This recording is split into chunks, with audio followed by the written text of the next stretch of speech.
Let's Mic Trend Twister. Let's mic trend twister, आइए देखते हैं और सुनते हैं क्या वायरल हो रहा है सोशल मीडिया पर। कांग्रेस की वोट अधिकार यात्रा के दौरान एक दिलचस्प वाकया सामने आया। वरिष्ठ पत्रकार अजीत अंजुम अपने यात्रा कवरेज के बीच लोगों से बातचीत कर रहे थे। इसी दौरान उनकी नजर एक बुजुर्ग महिला पर पड़ी।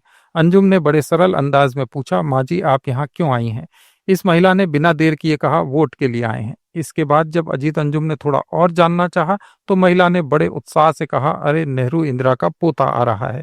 इस जवाब और जोश को सुनकर लोग हैरान रह गए। ये वीडियो सोशल मीडिया पर काफी वायरल है। काहे आए लो यहाँ कौन सी है? वोट देने के लिए। वोट देने के लिए? तो आज वोट थोड़े हो रहा है। जवाहरलाल नेहरू का। जवाहरलाल नेहरू के? हाँ। जवाहरलाल नेहरू अब कहाँ आती? इंदिरा का पप्पा है।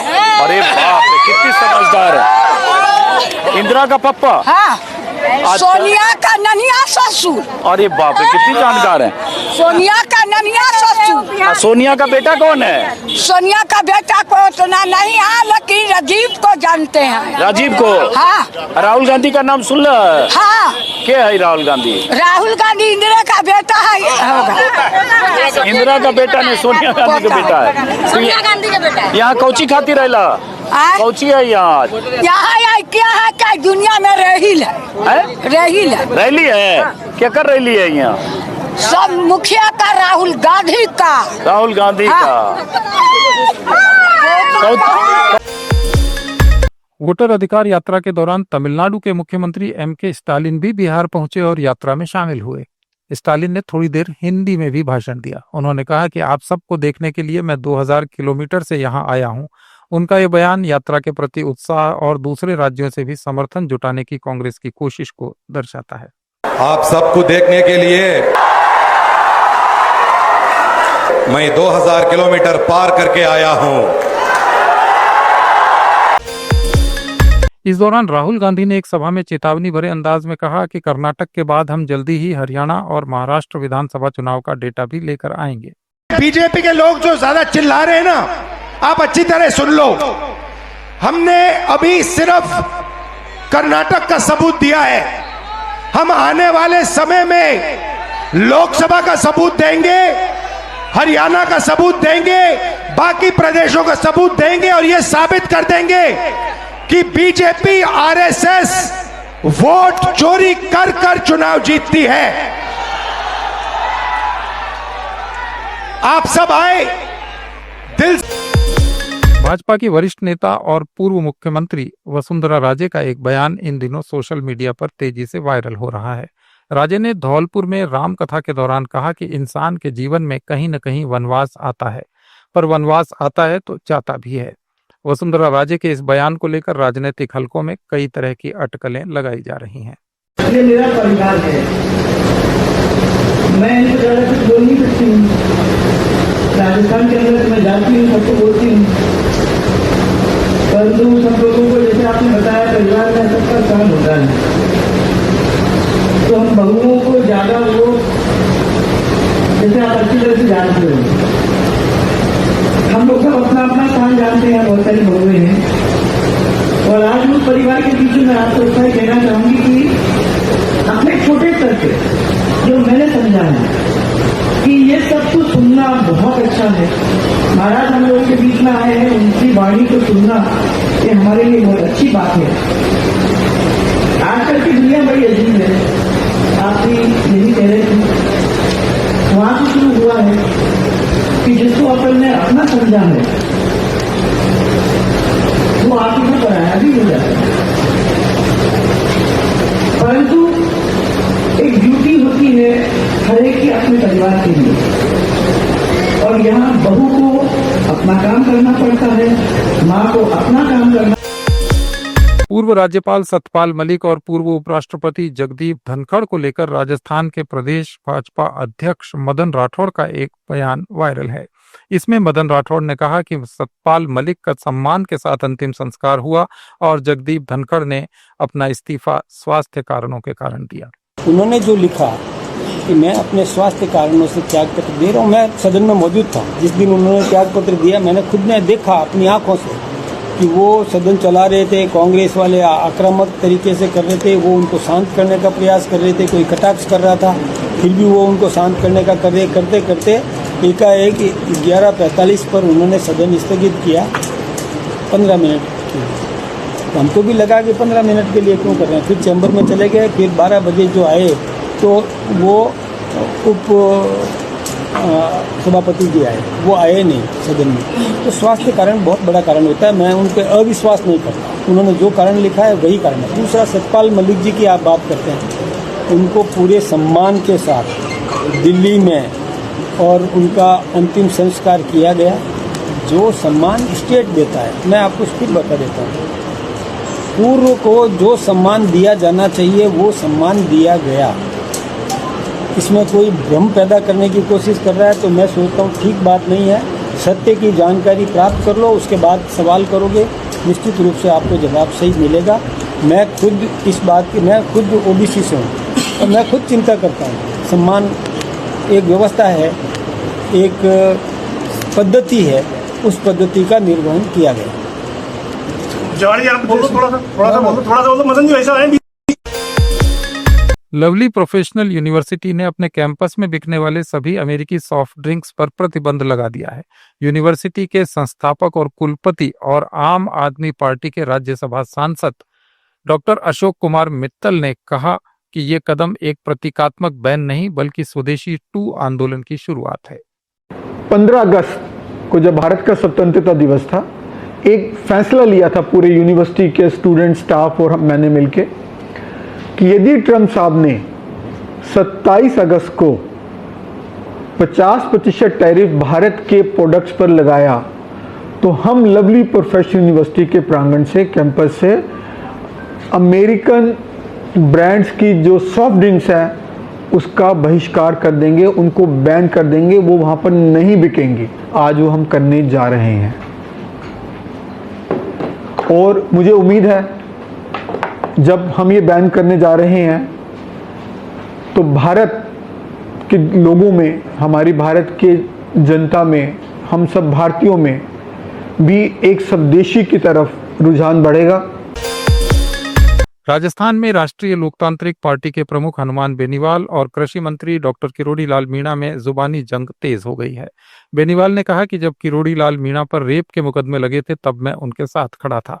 उन्होंने कहा कि किरोड़ी लाल मीणा को कोई सीरियसली नहीं लेता, न इन्होंने पार्टी बनाई। ये राजस्थान के नौजवानों को मैं समर्पित करता हूँ। कल गणेश चतुर्थी थी, कल गणेश जी देखिए मैंने मेरे घर पे गणेश जी को बिठाया, विराजमान किया और तेजा जी महाराज के मेले तेजा दशमी भी आने वाली है। तो ये जीत तेजा भक्तों की है, गणेश जी महाराज के भक्तों की जीत है। देश के अंदर इसका मैसेज गया कि राजस्थान में कांग्रेस बीजेपी कितना ही मिल ले, लेकिन जब तक राष्ट्रीय लोकतांत्रिक पार्टी बैठी है इन भ्रष्टाचारियों की और माफियाओं की खैर नहीं। राजस्थान में ये संदेश आपने एसओजी पर भी आरोप लगाए थे, आपने लगाए थे, लेकिन एसओजी की ही जांच और उनके आधार पर ही जो है इनको आज जो है देखिए मैंने एसओजी पर यह आरोप लगाया कि एसओजी जांच तो कर रही है, लेकिन एक कमरा था जिसमें सेटलमेंट होता था और जब कटारा को पकड़ा था तो एसओजी के 4 अधिकारियों के ऊपर उंगली उठी थी। आप लोगों ने भी मामला उठाया था, कई नेताओं ने मामला उठाया और वो उसकी जांच अभी भी चल रही है। उनके खिलाफ आपराधिक मुकदमा दर्ज होना चाहिए। जो एसओजी के अंदर 4 अधिकारी थे, कई लोग ऐसे भी थे एसओजी के अंदर जो 2 के साथ 1 फ्री का काम कर रहे थे। ये मामला मैंने उठाया, लेकिन एसओजी के जो एडीजी है उन्होंने हाईकोर्ट के अंदर भी सीना ठोक के इस बात को कहा कि भर्ती रद्द होनी चाहिए। अगर इतने बदमाश पहुंच गए थानों के अंदर तो राजस्थान को लूट लेंगे। लेकिन भारतीय जनता पार्टी के नेता चुप क्यों हो गए, ये राजस्थान की जनता सवाल करी। आखिर क्या कारण था? जहां तक आरोप प्रत्यारोपों की बात है, डॉक्टर किरोड़ी लाल मीणा ने जो है आरोप लगाए हैं कि राज्यसभा चुनाव के दौरान जो है आपने उनसे 10 बार आप मिले उनसे और कहा कि जो है पैसे दिलाओ मुझे। तो ये क्या बात है? राजस्थान हाईकोर्ट ने एसआई भर्ती परीक्षा 2021 की अनियमितताओं में आरपीएससी मेंबर मंजू शर्मा की भूमिका को गंभीर माना है। पेपर लीक और इंटरव्यू में धांधली पर अदालत ने आयोग की विश्वसनीयता पर सवाल खड़े किए। कोर्ट की टिप्पणी के बाद सोशल मीडिया पर तरह तरह के कमेंट आ रहे हैं। आपको बता दें कि मंजू शर्मा कुमार विश्वास की पत्नी है।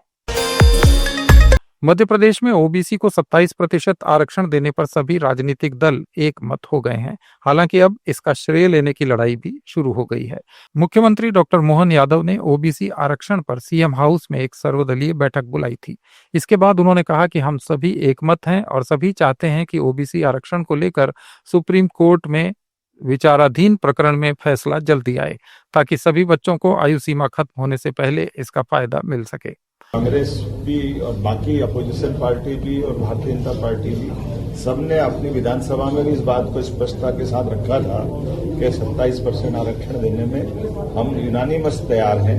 तो चूंकि कोर्ट में अलग अलग वकील लड़ रहे हैं, अलग अलग प्रकार से प्रकरण है, लेकिन चूंकि सुप्रीम माननीय न्यायालय ने एक निर्णय लिया कि वो 22 सितंबर से डे टू डे की इसकी हियरिंग करेंगे। ऐसे में डे टू डे की हियरिंग करने में हमारे सब वकीलों का भी मत इकट्ठा आए या वो वकील बैठ करके डिसाइड कर ले कि क्या हो सकता है, वो उस तरह से अपनी लाइन बनाए। हम सब मिलकर के हमारे जो विधानसभाओं के अंदर अलग अलग हमने सबने अपनी बात का समर्थन दिया था, उसी बात के लिए दोबारा आज हम सब बैठे भी हैं और एक सर्वदलीय संकल्प हमने भी पारित किया है, जिसके आधार पर ये ओबीसी आरक्षण देने के लिए एकजुटता एक फोरम पर आए और इसी में विधायिका, न्यायपालिका, कार्यपालिका सम्मिलित रहे। इसके क्रियान्वित करने के समय की प्रयास करेंगे और इससे जुड़े वकीलों को 10 सितंबर के पहले सभी सामूहिक रूप से बैठ करके बात। सर्वदलीय बैठक के बाद प्रदेश कांग्रेस अध्यक्ष जीतू पटवारी ने कहा कि अगर ओबीसी आरक्षण जल्दी लागू करने का कोई रास्ता निकलता है तो ये एक सकारात्मक कदम होगा।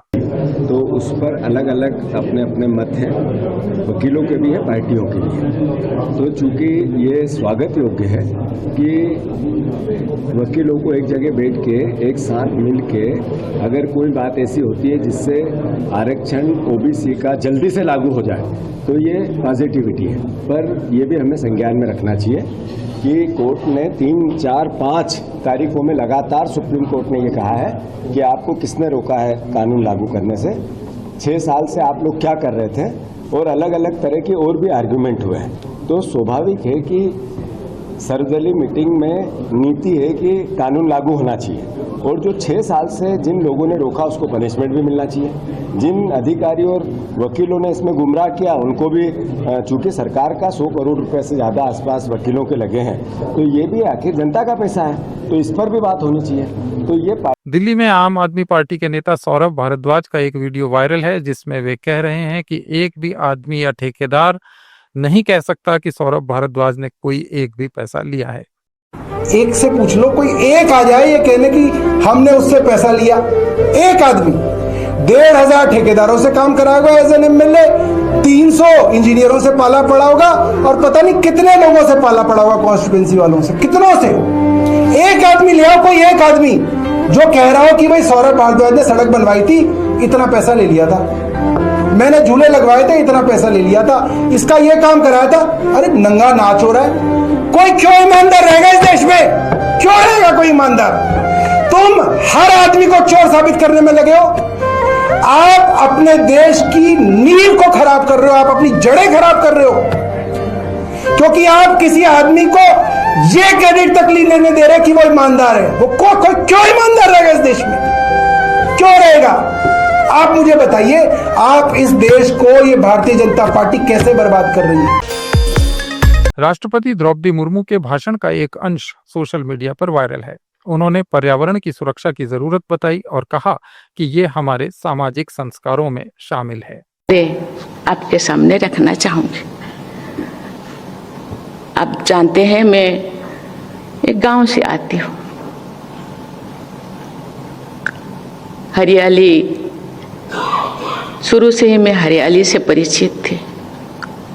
मैं जब छोटी थी, मेरे पिताजी ने, क्योंकि हम लोगों के पास कोई साधन नहीं था, लकड़ी से हम खाना बनाते थे। सूखे लकड़ी पिता माता चुन के लाते थे, आके फिर उसको घर पे भी उसको काटते थे, जलाने लायक बनाते थे। मैं रोज देखती थी, मेरे मन में प्रश्न उठता था, ये तो लाते थे यहाँ पर, क्यों फिर ये लकड़ी को चोट देते थे। मैं पिताजी को पूछा, ये तो सूखे लकड़ी, इसको आप क्यों? फिर चोट देने से पहले पिताजी उसको नमन करते थे। मैंने बोलते सूखे लकड़ी, इसको नमन करने की क्या जरूरत है। ये थे आज के कुछ वायरल पोस्ट्स। अपडेट्स के लिए जुड़े रहिए लेट्स माइक के साथ।